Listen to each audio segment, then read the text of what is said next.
Okay. All right, recording has started. Awesome. Thank you, Peter. All right. Well, welcome to the Adelaide Microsoft IT Pro Community Meetup for July. Depending what month it is.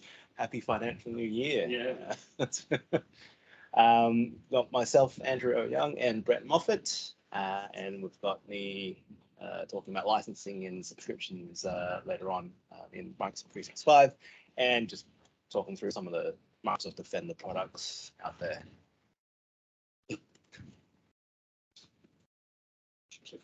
Yeah, no, don't know if I lose focus. Just do a quick welcome to the country. So we're meeting on the traditional lands of the Ghana people, where their rich culture and deep connections to the land have flourished for generations. We acknowledge and pay respects to the elders past, present and emerging for their custodianship and wisdom that guides us through on this journey of shared understanding and reconciliation. Blank slide.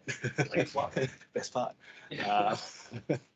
So yeah, new financial year, so new batch of Microsoft MVPs. So Adam Fowler, who used to co-run this user group, was an MVP. But now he works for Microsoft. He works for Microsoft. Yeah, well, you get a blue badge, you lose all sorts of awards out there. I think there are too many in SA. I know there's one in, it's like maybe 4 or 5. So a lot of them are in the eastern seaboard, but yeah, wouldn't mind to see some more. Or at least get nominated. Hint, hint. Yeah. So what else has been new before I jump straight into all the? Let's jump into whatever's all right, okay. New stuff. So Microsoft 365. So we had our last user group on 13th June. So Patch Tuesday and other mid-monthly announcements happened obviously right after, so we missed those. But one of the first ones that I saw immediately available was this collaborative notes in Microsoft Teams. So if you'd used the loop components previously in Teams, you would have seen that there was an agenda type of component, which then got pulled and we were like up in arms. What you do with it? So it's now stuck it into the actual meeting options part of the calendar invite. So you can create your agenda as part of your invitation to your attendees. And once everyone's joined that meeting, you can then work on updating and changing those meeting notes. So you have your minutes as you're going along. And then you can add in underneath that some follow-up tasks. So these sync up to your planner or your to-do lists. So if you open up the collaborative notes, you can assign them to the attendees and set due dates and all that. And then when you open up the to-do app, you'll see all the action items from there, and you can see from which meeting it came from as well. That's pretty cool. I think the other thing that was announced was there is a project related loop component, so keep our eyes out for that one. Still, I haven't seen too much happening in that space, but we'll hear about it most likely next week during Inspire. Yeah, whoever's not using MS Projects to actually manage their long projects and those sorts of things, Planner's an absolute brilliant way of being able to do that. Laying out all the things that need to be done, assigning them off to people, and being able to have a really quick sort of checklist as to where you're at within that project as well. So definitely be using it, that's for sure. Confusing, there's also tasks by Planner and to do in Teams. Yes. Oh, that's cool. Yeah. I want to migrate away from project. Yeah, it's more lightweight, I guess. It's more lightweight, and if you're, I'm more of an agile sort of person when it comes to having a stand-up meeting at the start of every day and sort of okay, what's everybody up to, blah blah blah, and you can look at those tasks and you go, oh, you've done that already. Okay, tick, tick, done, and you sort of Kanban the whole thing, and it's nice, quick, and people can actually follow up on their to-dos, which is. You get just as many email follow-ups. Oh yeah, you do. Yeah. But that's the next thing to do, isn't it? I guess so. So if you're using iOS, no, I lied. Let's get way to ruin our flow. Put a pin in that one. We'll come back to it. So the Sync Up OneDrive podcast is back. There's already 2 new episodes. I think they had a bit of a hiatus from their last season of stuff just went quiet. I think their product manager had some other things to do. How much is there to talk about on OneDrive? Surprisingly a fair amount. Like, I've not listened to it, so I don't know. So I'm interested. And if you tune into the Intro Zone, which is the SharePoint podcast, there's a bit of intermingling there. But I mean, OneDrive has its own kind of wall of things to get through. There's a roadmap. There's things happening. I think last month we touched on, or the month before, that OneDrive now is a new homepage. So a bit of AI creeping into OneDrive as well. So keep your eyes out for that one. Yeah, I've certainly seen Copilot doing more and more inside OneDrive as time goes on. Sure. Not quite there yet. So the classic stream's going away. We should all know about that by now. And in SharePoint, you've got a web part for your stream content. So the classic web part's gone away now. It's a new one. So it's based on the stream on SharePoint infrastructure. So you point it to a folder, and then you've got your different layouts of how you want to showcase your recordings and videos in the organization. And to complement that, there is a SharePoint list, or a Microsoft list with the playlist view. So that section over there, you can see your list layout. So your thumbnail, your title of your video, and then your player viewer in the middle. And that's just a web part you stick onto another page as well. So this is leading on to that video page template we saw earlier when Copilot for SharePoint they came in. So lots of changes happening there. All right. So if you're using To Do on an iPhone and you've got an Apple Watch, if you update it to the latest iOS, the app version, you can now use speech to task. Yeah. So just more into that usability of Planner and those things when you are doing a stand-up meeting or those things, just being able to do it directly from the watch or whatever, to be able to get some updates to it. Oh yeah, I've actually done that, and you can seal it off or whatever. Is kind of cool. The Samsung watches have had it for a while, but it's a sync in with Samsung Reminder. So if you sign into Samsung Reminder, there is a checkbox to be able to, hey, sync with my to-do list. Sign into Office 365 and it'll sync across. So it's actively doing that sync, whereas this is actually a to-do app for the watch, the Apple Watch, which is really cool. Yeah, and I think it's just going to allow people to use it so much more. Watches just lend themselves to to-do lists, whether it's shopping lists or whatever else you've got sort of going on, and syncing that back into 365 now. I think it's really good. So I think that's really exciting. Begin to see if they add more integration with different phone watch combination types as well. So I'm using Garmin's, like, when you start rolling up support for Garmin's, then you got all the fitness people getting it as well. So that'd be pretty cool to see. I'm not going to get an Apple Watch anytime soon. So. Sorry, Steve. All right. So Viva, Microsoft Viva, the employee experience platform.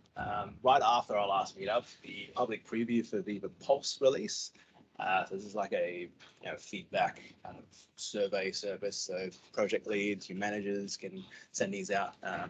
They feel like it, and kind of get a feel for how you're going, how you're feeling, just across everything, I guess. And then with that, you get the analytics to tell you, where are the problems coming from, what they can kind of address, and they'll give you some recommended actions kind of based on that, so you can change it up and just address those unfavorable things in the business or in the projects that are happening. It's really nice to see. Viva Connections experiences. So Viva Connections first released as an awkward app you had to upload and configure yourself, and then it pulled in your home site that you set in SharePoint Online. You then pretty much had your SharePoint homepage in Microsoft Teams app. And then they took that away from us and said, here's your new Viva homepage, which gave you quick access to different Viva apps across the top there. And you had your dashboard, your feed, and you couldn't really do much with it. And they brought in some configuration so each person could go in, I'll add some shortcuts, I'll follow this, and you can kind of customize it that way. With this, what they're trying to do is it's kind of divvy up or divide the Viva Home to give you kind of a tailored experience. So for the Magic audience targeting, you can see there on the left, you've got Lynn in Relicard Hotel and Amy in Relicard Corporate on the right there. So they've got similar things, but you can notice in the dashboard, they've got different links in their tiles. The feed has got different news posts from SharePoint or Viva Engage, previously known as Yammer. It's probably, it's getting there. In the next bit there, this screenshot's only a couple of weeks old. Note there that it does say you need a Viva Suite license to do more or 4 or more of these. Previously it said 2 or more, so someone must have complained a little.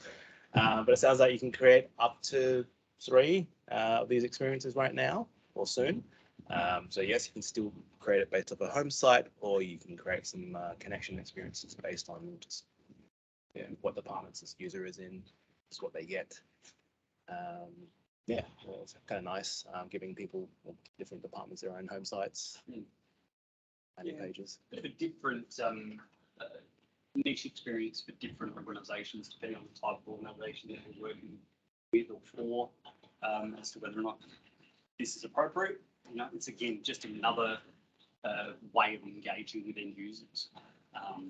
Whether it's right for you or not, that's totally, into your sort of environment. The customers that I'm working with at the moment, there is a small subset of the business that this would be absolutely perfect for, and other sections of the business wouldn't go anywhere near this. So again, it's the right horses for the right horses when it comes to Viva.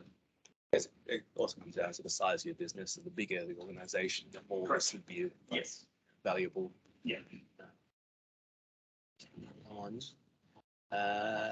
So the product managers for Viva Topics have compiled some, I guess, best practices for adoption and some step-by-step guides just to deliver some successful demos for Viva Topics, which is the knowledge base kind of direction that they're pulling. So in the past we've had to create keywords or topic words that would show up across SharePoint or across your posts and Viva Engage. So if you hover over it, it'll pop out this card for this information. These are the people who are involved in this project, or they're the subject matters experts. So if you're keen on that kind of thing, if there's knowledge in the business that you need to manage easily with the help of AI, that's one thing to look out for. Security. Mobile app management for Edge on Windows. Sound coming, and I didn't share my sounds. That's smart. So previously we've had app protection policies on iOS and Android, so you could limit a user to only use specific apps to access work data. Similarly, this is now a thing on Windows devices. So this video here goes through is setting up Microsoft Edge as the preferred or the browser to use. So if you're trying to use Chrome, which I hope they do soon, it'll come up saying, this is not an allowed app or something along those lines. And then when you do switch over to Edge and you sign in, it'll say, do you want to have your organization now manage this app or this device? So same kind of message you'll see elsewhere. And once you've done that, you can browse the Outlook app, SharePoint, etc. Any of that work data you can then use through Edge. There you go there. Okay, so similar, so when you set up Outlook desktop app, first time you sign in, it says, do you want your organization manage this? That's the same kind of message. That's a bit more innocuous when you do that, because you actually set up Intune or any other policies, but if you do have those kind of policies in place, then it keeps a whole chain of management profiles and kind of lockdowns to prevent you from accidentally leaking data or intentionally leaking data. So you'll see here, like they're trying to copy data out of Outlook, and it says you can't do that. So your work data stays where it should. So if you want to find out more, I'll probably just pop the links into the show notes afterwards. Yeah. Microsoft's putting a real push into security around practical implementations of security in the Essential 8 from ACSC. they even put out a set of templates for Intune for the Essential 8 a few weeks ago as well. So real scripted guidance into how to actually manage this in your environment. Not just giving you the tools, but hey, this is how you implement this in your environment as well. So it's really nice to see that not just giving you the tools and going have at it, they're actually starting to walk you down those paths when it comes to things like IRAP. I can't remember what the hell that stands for, but it's the ACSC certification for security of the Essential 8 and those sorts of things. But even if you don't get an IRAP certification around your organisation, at least that documentation will take you down that path and help you set up templates and so forth inside Intune. So yeah, it can really help with those side of things. And it's nice to see that, yeah, Edge has now got that sort of control around mobile app management. So you can, yeah, start to really lock down things on corporate devices. Or not corporate devices even. Well, yeah, so the challenge is always going to be for non-corporate devices, telling people that you're going to look at their internet browser and force them to use a particular internet browser, and we're going to look at all your history and what you're browsing and so forth on your non-corporate device. It usually gets them pushed back. So yeah, that's always the challenge, I guess. But with security, the biggest thing with security is always the bag of water at the end of the computer, not the actual technology, but it's the people on the end of it that are always going to be the issue. So, but yeah, that's hopefully at least the scripted guidance and the guidance that Microsoft is providing us now can really sort of get us down that pathway. And then it's just trying to manage our end users and how they actually interface with that technology. So,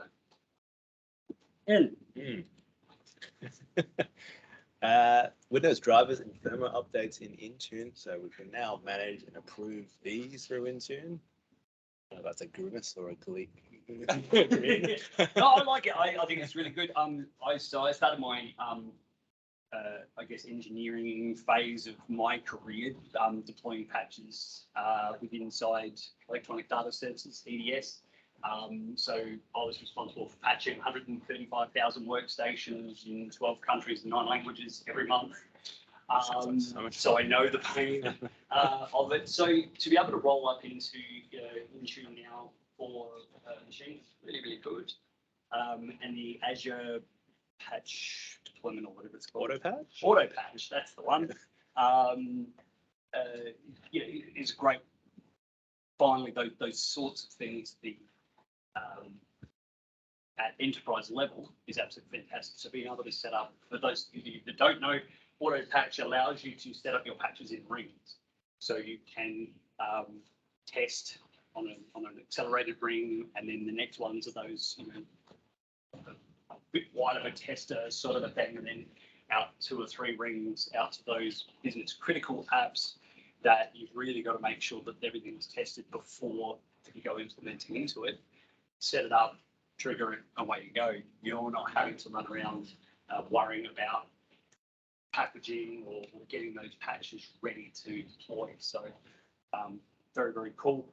And of course, Intune patching out to all devices, regardless of whether or not they're in Azure AD or not. So as a consultant, I go into a client's environment, I'll put my machine on their network, and it's being registered inside of Intune on their network, but it's not a Azure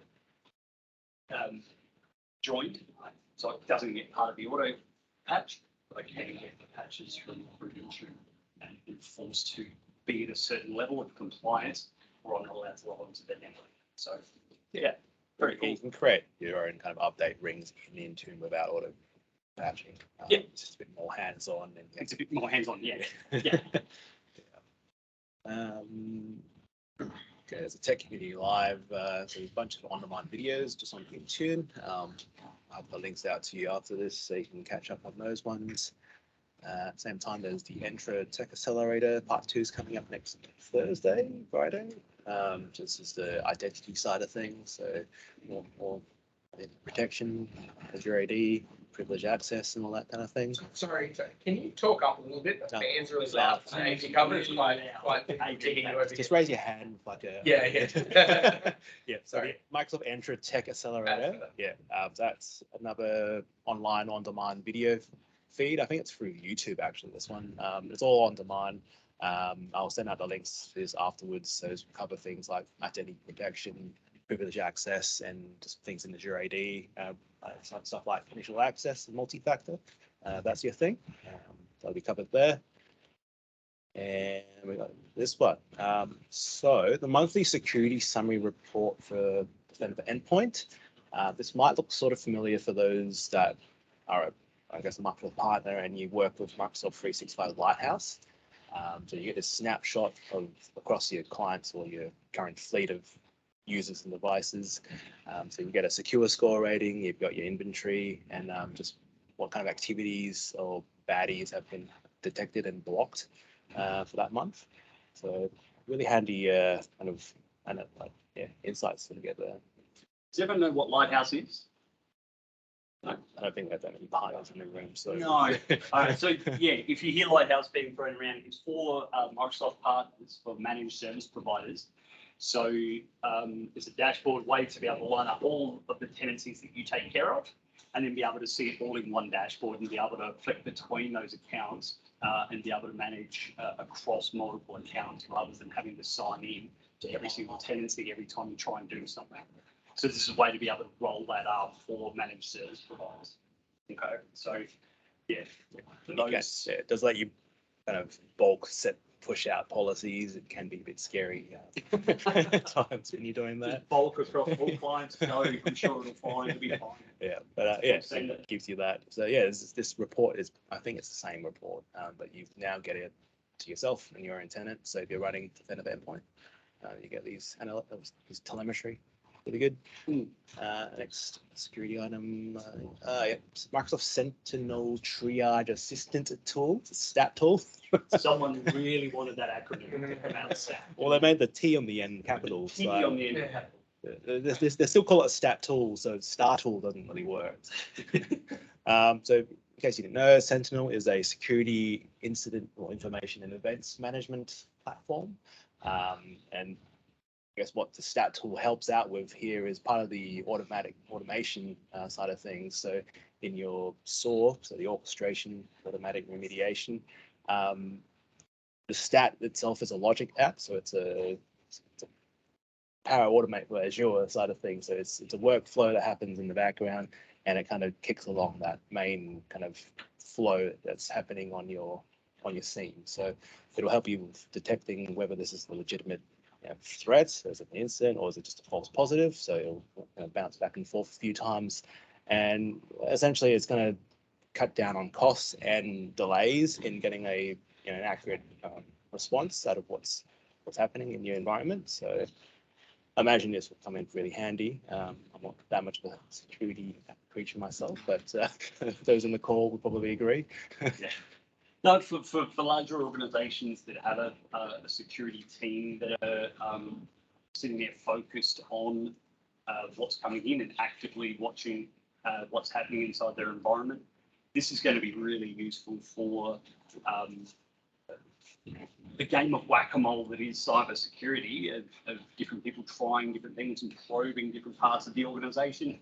And then setting up those automatic rules to be able to actually filter out the noise of people just banging on the outside door compared to actual real, like, how far did they get? Did we get a penetration? Yes, we did. Okay, what do we do about it? How do we respond to that?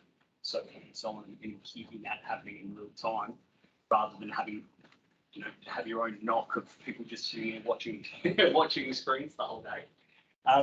Yeah. This is going to really help organizations that have the time and the effort and money to be able to put into these. Does this integrate with like other security platforms like CrowdStrike, something like that, and take IOCs from there, or what have you, or something like that? If you can ingest the logs from any third-party platform into the SIEM or Sentinel, then yes, it'll include those Yeah. those incidents. So Sentinel will certainly pretty much Yeah, everything. okay. Yeah. So this just runs on the top of Sentinel, basically. Correct. Yeah. Yeah. Yeah. Well, I think it's a part of it. So, Yeah, it's a part. Yeah. Okay, all right, I ran out of space. All right, so what's old? If you've got anything in the red, like wrist labs, Windows 8.1 RT. Come on, Gross. Windows Um, RT. in the highlight there, Server 2012 and R2 variants. There are still some out there. Get on that game to get off of it. My Currently, home set's running out. I've just realised that. Whoops. yeah. Okay. Time for review. What's the latest? 2022, I think. Yeah. Server 2022. So if you got I think you can just do that. But after that, or you can step it up. 16, 19, 22. A couple of items coming out of mainstream support, so they're going to have 5 years before they get let go of. So, and then some retirements at the bottom there. Yeah. What's the viable alternative for Microsoft Store for Business? There seems to be little documentation that prescribes exactly what to replace it with, other than, oh, we extended support till whatever it was. That's a If funny you have a one. look on the documentation, Yeah. I think it's extended out to past July now. The Microsoft Store for Yeah. Business. I mean, I've only seen from the Intune perspective where you're pushing out apps through the store to Windows devices. So you have to There's a new version. There's a new version of doing that. So I don't know if they're replacing Store for Business with something else, or if this is just a very slow burn to. Yeah, because the only other option is to enroll all your devices into Intune, which is like, that's a big deal when you've got thousands of endpoints to manage, and then start shifting your management away from whatever you're currently using on-prem and then, there's no real replacement, drop-in replacement, or communication around that drop-in replacement yet either. No, as far as I'm aware, it's only sort of the Intune part. Yeah. That they're taking it down in the corporate app store or whatever it is inside Intune. You can either approve apps inside your corporate app store, or package those applications themselves to actually push out via Intune. So that's fun. Yeah, That's always fun. Yeah. So it's at the end of the day, Microsoft are slowly getting to a point now that it's if you've got config manager, a system center configuration manager on-prem, it's really time to start to look to retire that. Depending on the organization that we're with, caveat. If you're a defense organization, you don't want to let things outside your organization, then config manager is going to be the way to go going forward. But certainly for highly mobile workforces now, people working from home so much, on the road, BYOD, PCs and those sorts of things, Intune's a great way to go. Getting rid of configuration manager. I never thought I would say that I would be employed to get rid of configuration That manager. is recorded. I know, but there's certainly the project I'm working on at the moment is to retire configuration manager from an organisation that I'm working with. So It's be heartbreaking. yeah, it's a bit sad to see config manager go, but we're replacing things like group policy objects. Getting rid of that, and I remember decades ago talking about the idea of compliance policies when people are logging on and running scripts to check, well, is this set, is this set, is this set? No, it's not. Okay, we're going to give you a different subnet and drop you into this other network to be able to remediate whatever's wrong with your PC before we let you log on to the network. It's this vast and complex thing that we were sort of all wired up in the background. Whereas now it's just out of the box with Intune. You just set some policies and this is what I want, go. And if it's not compliant, then patch it and fix it, go. And it's the way it goes. And you're getting that live out of the box. So it's now really, really useful. It's so much more than config manager than it was before. Yeah. And I've seen it's been interesting actually in the recruitment space. I've seen a lot of adverts out for application packages coming through of late as well. So again, I think a lot of people are repackaging things out of Configuration Manager and repacking it inside Intune. I know there's a tool for that one. Apparently, I don't know. I've not heard of one. It would be interesting to see if there was. If anyone's interested in a session on application packaging with inside Intune, what there is and how you can package them from the App Store and web links and traditional. XUs, MSIs. Yeah, etc. would that be an interesting session to do? Big time. I'll benefit. Guess what we're doing next month? All right, yeah, okay, we'll do that. There you go. That's next month's topic right there. We'll look at some of this application packaging, and then we'll touch on some of the compliance policies and bits like that as well. And if we want to go a bit deeper into that, maybe we can start to come up with a list of things with inside Intune that we want to go a bit deeper into, and really have a look at, how to actually use them in anger. No, yeah, that's the default way to use it. Yes, with lots of anger. Yes, it's a very it's an interesting platform at this point in time, in as much as it's a lot of different technologies all being smooshed into one product. So there's not a single way of doing something. You can skin that cat about 8 different ways. So it's always a bit of a, how's the best way to approach this particular thing? So yeah, maybe a workshop even on particular things. Anyway, that's the next one. How about we do that? All right, wild Okay. process. Done. All right, learning in Skype. That's correct. Coursera is doing I think it's a 2-week trial for the first 2,500 people that pre-enroll to this course. So it starts on the 31st of the month. If you complete the course, you get a free SC 900 exam. So that's Security, Compliance, and Identity Fundamentals. That's your thing. I believe there's an AI skills challenge from Microsoft Learn. So I think starting next week, you get a month to go through some specific learning paths across machine learning, Azure Cognitive Services, AI Builder, and the lots. And you get a badge/certificate for doing it. Yay. There's a lot of this free training that Microsoft's throwing out there at the moment. It's really good quality training. And more importantly, these challenges at the end of it. So it's not just, I'm going to sit here and talk to you and just go through a whole bunch of slides and fantastic, you've now passed the training. It's actually giving you that challenge, some stuff to actually work on, actually click and tick and flick and do the actual work. So it really cements that technology in your head and gets you working, which is really good. Yeah, there's follow-along labs. Some of them actually spin up a test environment for you actually to configure what they've asked you to do, what you've learned. Otherwise, I just see a lot of people going next, and then at the end. But do spend time going through it at your own pace. And on top of that, there's more AI learning. Microsoft and LinkedIn are doing a LinkedIn learning course. So yeah, it's some more stuff there. And this one does have these assessments built into it. So there are some exams at the end of each module, I believe. So you get another certificate for learning. But yeah, AI, generative AI in particular is the latest craze. So it's probably worth looking into it a bit. Just a slow nod. Shout out to the AI everything. communities that we've got. So the M365 Power Platform community, the Lowdown, which is a weekly Teams stand-up meeting.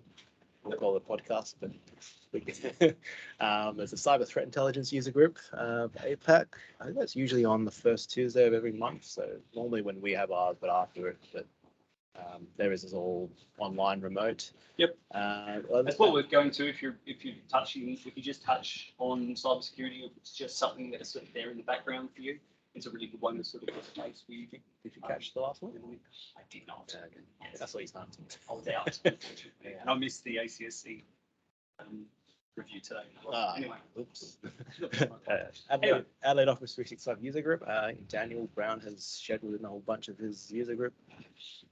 sessions. Mhm. We'll wait to see what topics and speakers he's got coming.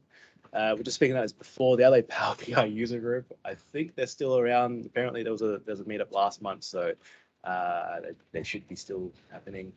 And then there's the M365 adoption user group that's run by Kirsty McGrath. So we've had her here in the past, but she kind of jumps between Sydney and Melbourne.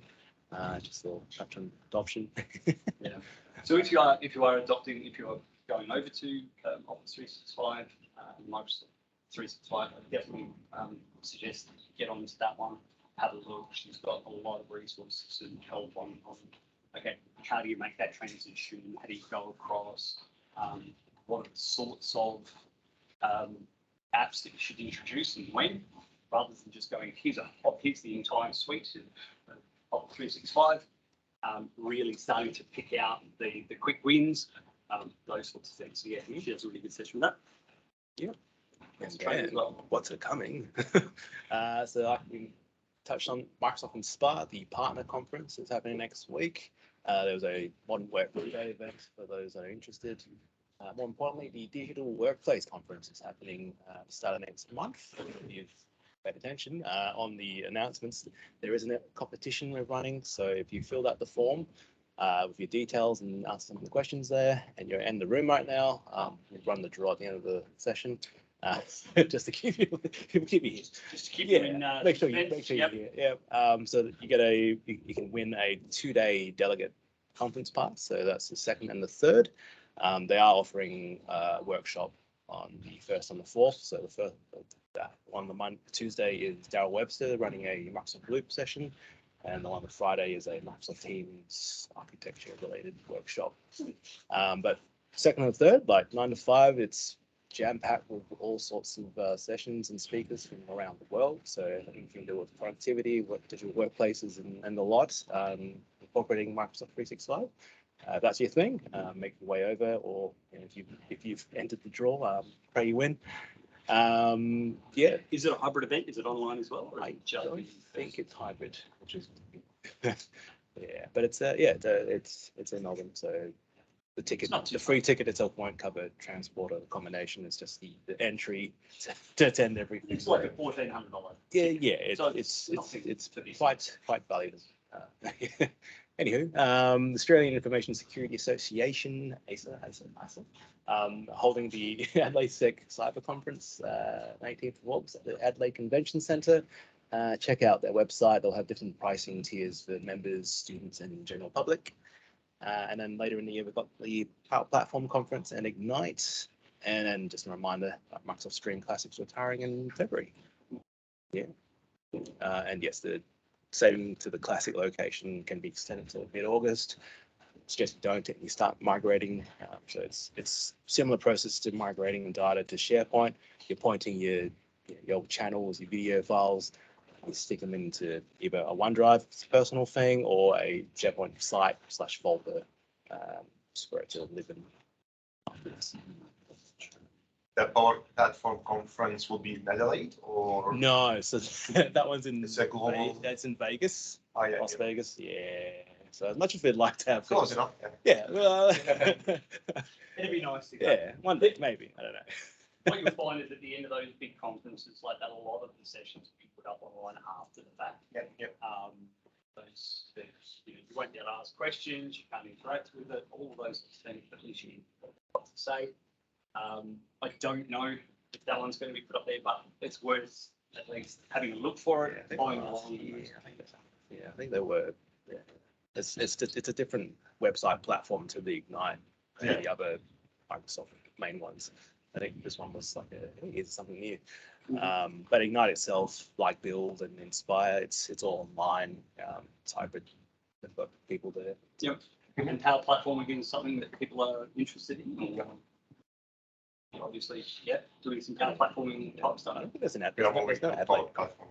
Yeah. There's no Adelaide group. There is a Sydney group Okay. that were doing a thing. And we had John who present here a few times on flow and all that. So he's happy he might get him to another preso later. Yeah, I don't know. He's entered the alumni space, so it's. We'll see if we can find a Yeah. on the Power Platform and maybe actually an actual business piece of it, rather than it just being, here's the platform, this is what I can do. Wow, isn't this fantastic? Rather than, here's the customer, here's the problem they had, and this is how they're using our platform. Yes. Let me chase that one as well. Sure. Got stuff like this and those stuff I've got to do now. If only we had like Teams. I know. Teams Premium, right? It's worth that. All right. Well, that's it for the news and announcements. So today's session is about Microsoft 365 licenses, subscriptions, and the following. I'm going to sit down. All right. Well, I'll get out of your way. I'm going to go back to the slide. Okay, I'm Andrew Young. I've already announced myself. So one of the co-hosts for the Adelaide Microsoft IT Pro community. I'm also the M365 Senpai. I've got a blog post and I've occasionally put stuff up there, and I'm on LinkedIn a bit.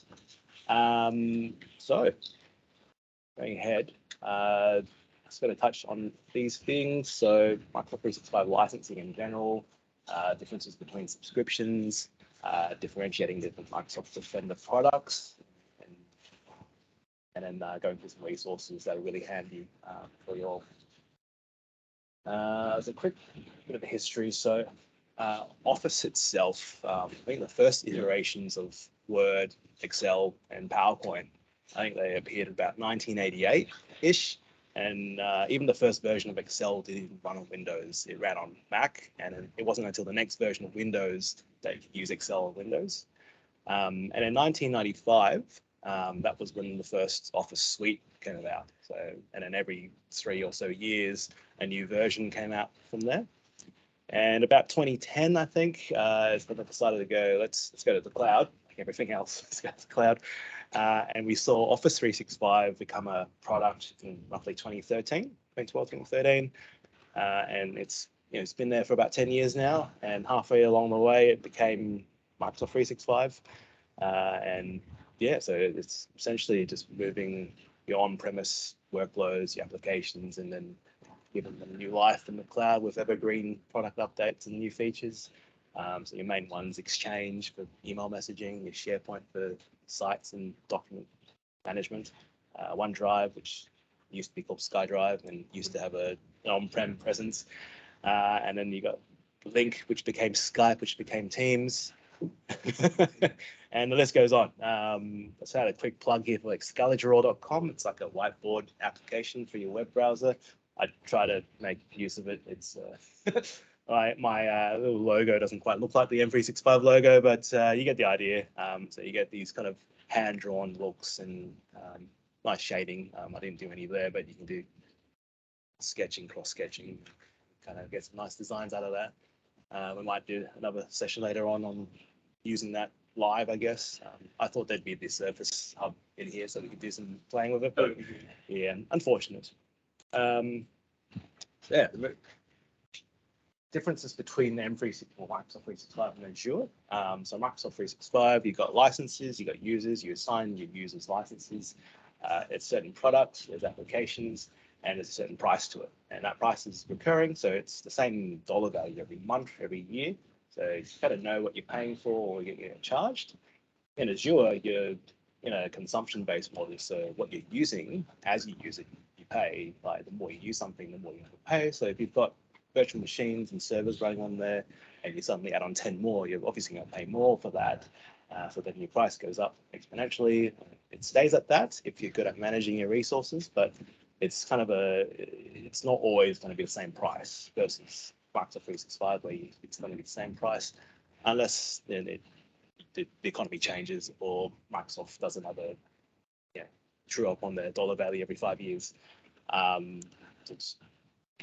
I brought that up to you. So Microsoft 365, Azure, recurring consumption. We'll touch back on this later on when I talk about the Defender products. So moving on some of the product names. So there have been a lot of changes and rebrands over the 10 years of Office itself. So we've gone from Office Web Apps to Office Online. I've mentioned SkyDrive becoming OneDrive. That was due to copyright reasons, if we remember clearly. 2016 was one of those awkward changes. So the Office 365 small business and mid-sized business SKUs were retired, and we had to change to these business and business premium SKUs back in the day.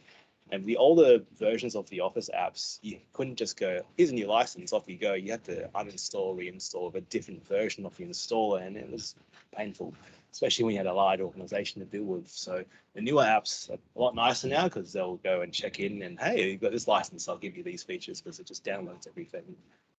It just makes it so much easier. So 2017, during the Microsoft Inspire conference, they announced Microsoft 365, so that bundle of Office 365, Windows Enterprise, and Enterprise Mobility and Security, so Intune, all that niceness is in one bundle.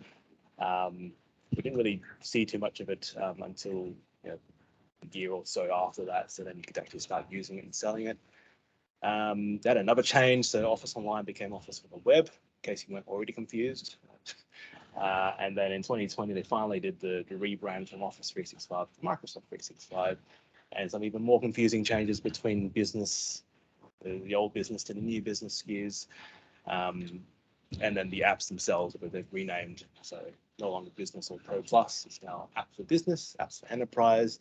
I think the main difference there is Enterprise is supported by group policy if you've still got a hybrid situation going on there.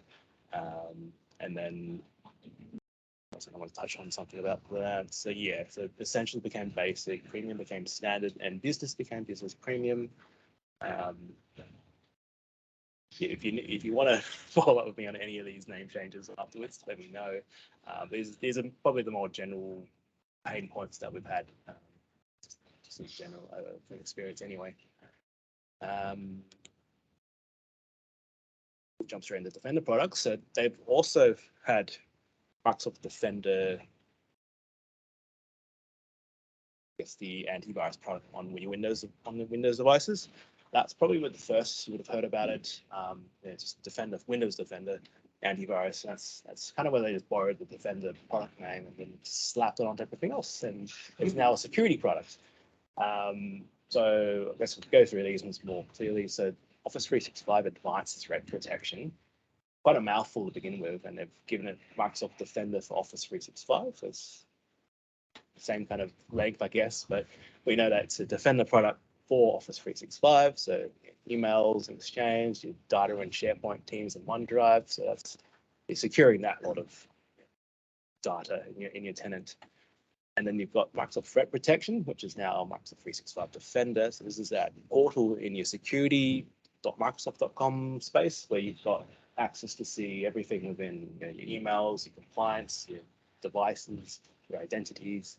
So it's that one pane of glass kind of location there. Microsoft Defender ATP. So this is where Windows Defender became Microsoft Defender, and then you've got the add-on for advanced threat protection. This is now known as Microsoft Defender for Endpoint. The differences between this and the old Defender is that it was antivirus, which is signature based, I believe, and now Defender for Endpoint. If you go for the higher level versions of it, you've got the endpoint detection and response, so the EDR component, which is everyone's favorite three-letter acronym. So that's more behavioral based. So it's going to detect strange activity and then stop it from doing any more kind of bad behavior, I guess. And it's going to kind of stops a lot more than just the antivirus side of things. We've also got Cloud App Security, which is now for cloud apps. Pretty obvious change that one. And then the Azure side of things, they had Azure Defender as well, and then Azure Sentinel. They're now rebranded as Microsoft Sentinel and Microsoft Defender for Cloud. And there's shout outs to Defender for IoT and Defender for SQL, which I believe is also rolled into the Defender for Cloud offering. So stuff like Defender for servers used to also have their own license, but now they're all rolled into the Defender for Cloud. So you can manage both your cloud infrastructure and your on-premise infrastructure through Defender for Cloud, and then you can extend that through using Azure Arc, which is like a management portal across multi-cloud as well, I think. So yeah, a lot of surface area to cover there, just using those products. Even just last year, some minor name changes. You had Microsoft Defender threat and vulnerability management, which is now just vulnerability management. And Microsoft Defender for Endpoint had Microsoft Threat Experts, which is now Endpoint Attack Notifications. This is something that you get from using the Plan 2 or the highest license you can get for Microsoft Defender. So you're getting access to experts from Microsoft to help you out on any incidents there. And then we had the announcement for Defender for Business last year, so that was generally available. So you can get it as a standalone license, but it was also included in Microsoft 365 Business Premium. So it's kind of a no-brainer where you're already using that license for extra security. You don't necessarily need to go to a third party. You may still use third-party products like CrowdStrike or so on. But you know, if you're already paying for it, it's included. You can maybe try it out. You can run it in like a kind of a passive mode, so you can have other EDR products running at the same time. So if you wanted to have both going, just to see what catches and what doesn't. I know there was a recent 3CX vulnerability where CrowdStrike picked it up, but Defender didn't. But there's things that Defender will pick up, CrowdStrike might not. So it's hard to tell who's going to do the most, or if you're going to get protect yourself against everything on the go.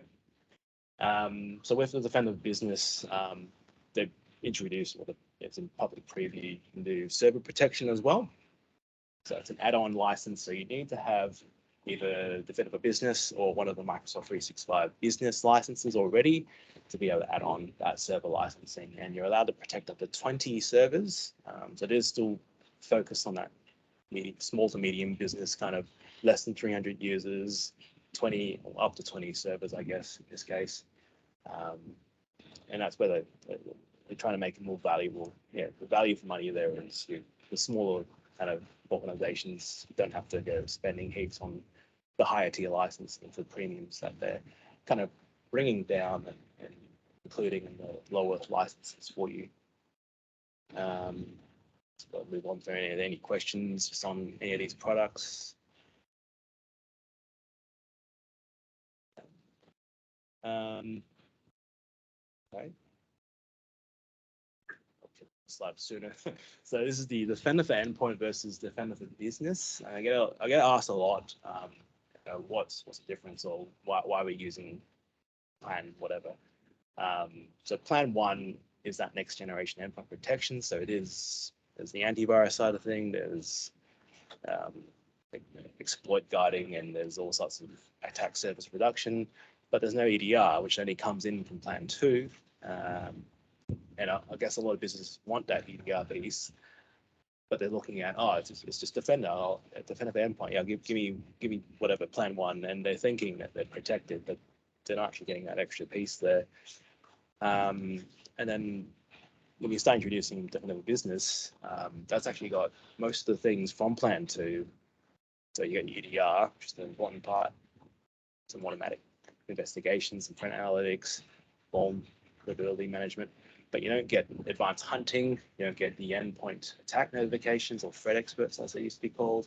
There's no evaluation lab and no Microsoft information protection integration. So depending on what you need it for, if you just wanted the EDR component, then Defender Business is probably going to cover your bases there. But if you've got like a SOC, or you've got a need for more of that full-on premium services, then maybe you can upgrade to the endpoint plan 2 at some point.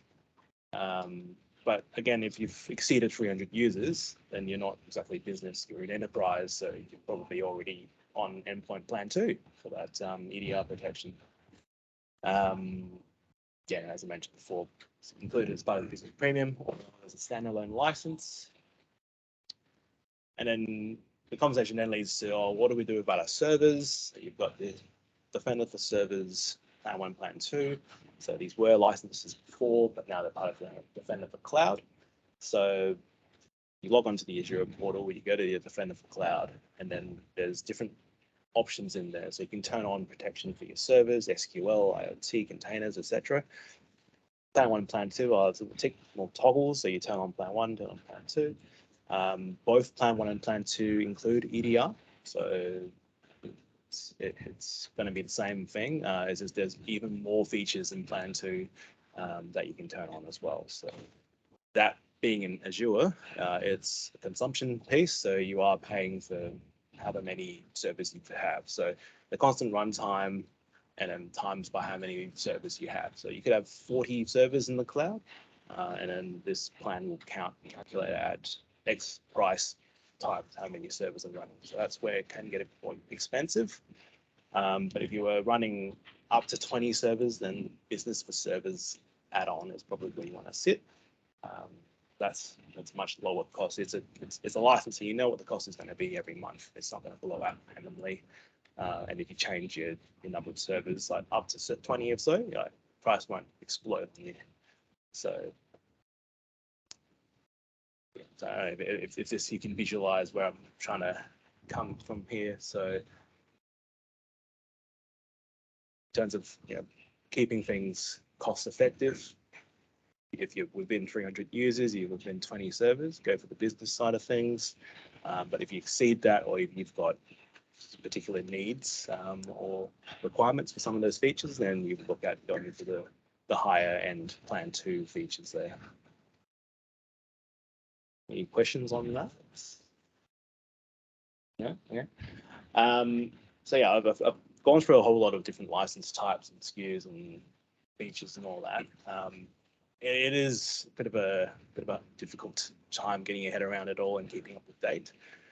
Fortunately, a guy by the name of Aaron Dinage, who's a modern work specialist at Microsoft, Canberra, I believe, he's given us the website m365maps.com. So I don't know if you've all seen this before. It is amazing. I will bring it up just to give you an idea of how it looks. Just bear with me. All right, so you can go through there and kind of jump into any of those license types that you want to check out and see what's in there. Just trying to find my mouse.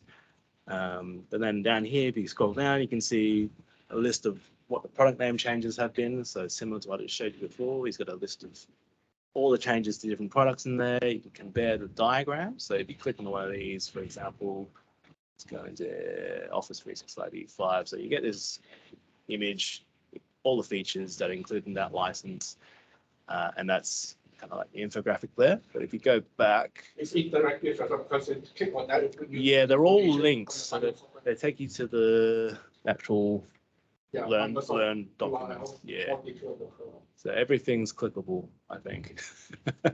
And yeah, so when you're comparing diagrams, it's the same kind of list, and you just tick which two you want to compare. It's not quite as effective on some of the lower level ones. Yeah. So the diagram comparison, it looks like this. So it's a bit hard to. If you use the matrix, yeah, you feel more comparison in the matrix. Yeah, so this is just a kind of a visual way to see it, but it's not very effective. So as you just mentioned there, we use the feature. Look over here. Yeah, so the feature matrix is a lot more effective. It gives you a list of all the different things. Yeah. So what I do a lot in here is we just select none. What are the differences between business premium and then say E5 and E3? So that, and you can see quite glaringly there's all the differences. So I'll just use this while I'm here. So taking note that business premium does include plan 1 for Defender for Office 365. E3 doesn't. E5 does. So if you were using E3 because you've got over 300 users, and if you wanted that protection, you can get it as an add-on. So you can get the Defender for Office 365 plan 1 as an add-on. If you needed any of this extra stuff, you can get it as an add-on as well. Mix and match. That's one of the things that you miss out on. And if we go down a bit more importantly, the Defender side of things. So business SKU gets Defender for Business, which includes the EDR, that tick there. E3 doesn't. So you get plan 1 in E3, but not plan 2. So just be aware of those caveats when you're checking out your licensing, and you will need to get add-ons and stuff like that. So usually, like whoever you're getting licensing through will give you advice on what to do with that. Get back to the main. Is there an entry licensing on it as well? There should be. It's mostly on Microsoft Trace. Yeah. Yeah, between those feature matrices, there were Intune licenses. So it's got that Plan 1, Plan 2, and the Intune suite. I obviously didn't see it, but if you saw it in the feature matrix, then it might be there.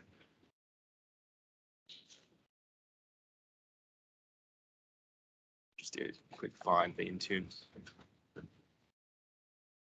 Yeah, so you've got Plan 1 for Intune, and Plan 2 is not mentioned. It wouldn't give you those not included in the E5 or whatever license. Yeah, so Because- well, the suite itself isn't included in E5. Yeah, no. Yeah, it's Yeah. we've had this discussion in the past. Where's my mouse? All right, and then some of the later things that he's added is where's the feature maps? So he's added in some ASD Essential 8 stuff. So some of you may be familiar with this. So just to kind of give you an idea of what features across the licenses will actually tick off some boxes for Essential 8. So between the maturity levels 1 to 3. Yeah, so if you just jump back to the page we were on before, you can kind of go between different maturity levels. So let's jump to number 3 there. Yeah, so you get like a mention of what's needed and Yeah, so it can be really useful for justifying to management why you need certain levels of licensing and so forth. As soon as you start waving cybersecurity and ACSC and Essential 8 in front of management, they usually throw money at it. That doesn't work when you have, nearly 10,000 devices. It's part of negotiation. Yeah. Yeah, the licensing doesn't scale once you get up to the top end. just another site I want to show you is the periodic table of Microsoft 365. So Matt Wade, who runs Jump to 365, he's got this infographic. Again, it is interactive, so if you click into each of these tiles, it'll take you off to those apps and services. It's amazing he's kept up to date with the icon. Yeah, no, it is. even Lens has a new icon, so yeah, well. But yeah, that's a nice resource to have, and it's also kept up to date reasonably frequently. So we'll just jump back out to here. The next thing we want to talk about is CSP NCE, so cloud solutions providers and the new commerce experience. So if you transact your licensing through a third party or a managed service provider or whatnot, generally they'll do this with you. They're either a reseller themselves or they're indirect resellers. So they partner up with one of the licensing companies out there. I've created a little flow chart. I'll put the links out, but essentially it's going to give you an idea of what happens when you are with a CSP provider. You're going to need the user to provision. You need licensing. Do you have licenses? No, you speak to your account management. If you do, then you go through the process of are you using group-based licensing or do you just manually assign your licenses? Group-based licensing is really good if you got hundreds or thousands or tens of thousands of users and you don't want to just go. And I think you can only do 40 users at a time anyway using the portal. So group-based is probably the way to go. And then if you got AD sync on a hybrid environment or not, and then if you got people leaving, what do? You remove the licenses, they get returned to the pool. So when you have signed up with a CSP provider, or I think they're still called CSP providers, they have granular delegated admin privileges. So they'll have enough access just to get into your tenant to give you the licenses that you need. And they can act as like a first point of support as well. So if you need help, it goes through them and they can escalate to Microsoft afterwards. So examples are like Ticket Data, Ripe, so on. So if you I don't actually know where you guys are from mostly, so if you have dealt with these guys, you probably would have seen something similar. Right, well, I've got the time call there, so part of the title was follow, so follow me. Yes, my links, LinkedIn, Twitter handles. I'll try to get more content out. We'll try and be good, consistent. Yeah. Yeah. So thanks for coming along. We will go into the draw right after this. So, the page. So provide feedback if you'd like. Just like to point out that we did get one piece of someone actually filled out a community call form. So there is a topic that they requested. I believe it was on Microsoft 365 and how to set it up and kind of govern, manage it. So probably do something in the future on that as well. So I'll let Brett kind of distract you while I work. Yeah, so please do. If there is a topic, if there is something in particular you're like, I really want to be able to hear about that, please let us know. We'll try and track down an expert in the field, or we'll just come up with something and just travel on 45 minutes and see if we can fill that niche. But also send questions to Andrew. Follow him on his social media is there, and if there is a topic, a particular thing that comes up, and like, well, how would I go about this, or how does this particularly work in that particular area? Send those questions through, get that discussion happening. It might be something that Andrew just knows off his head. It might be something that's like, oh, that's a really good question that we need to go down into and bring back to the group and sort of share on what's going on. That's where we can find other MVPs or other people that can come and talk about a particular topic. Okay, so No one was watching the chat. There was some good stuff in the chat. no. IRAP is InfoSec Registered Assessors Program. What? Yeah, again. InfoSec, InfoSec Registered Assessors Registered Program. Assessors Program. So yeah, so Yeah. yeah, so that's the IRAP. So basically, somebody in a cybersecurity area gets enough training, gets certified by ACSC, the Australian Cybersecurity Council, which is part of the Australian Signals Directorate, which is part of Defence. They then become an IRAP representative that can come out and audit your business for the essential aid and so forth. So depending on how you're interacting with different government departments, you're going to need that particular level. For example, if you go on Tenders SA to respond to tenders for state government, you have to have some sort of level of certification where you are in your maturity level of essential aid to even get on there to start to talk about it. So it's slowly coming in. Whether or not that's then going to be enforced to be at a certain level and you have to audit it every so often, who knows? It's an ever-evolving area. As I said, it's nice to see Microsoft now putting up a lot of the templates and stuff for the essential aid. We're just going to see that mature more and more and more. Government departments locking that down further and further and further. That you're going to have to know that if you were providing services for them, you're going to have to be up to spec and be able to do it as well. Cool. We'll stop the recording. I'll stop the recording now.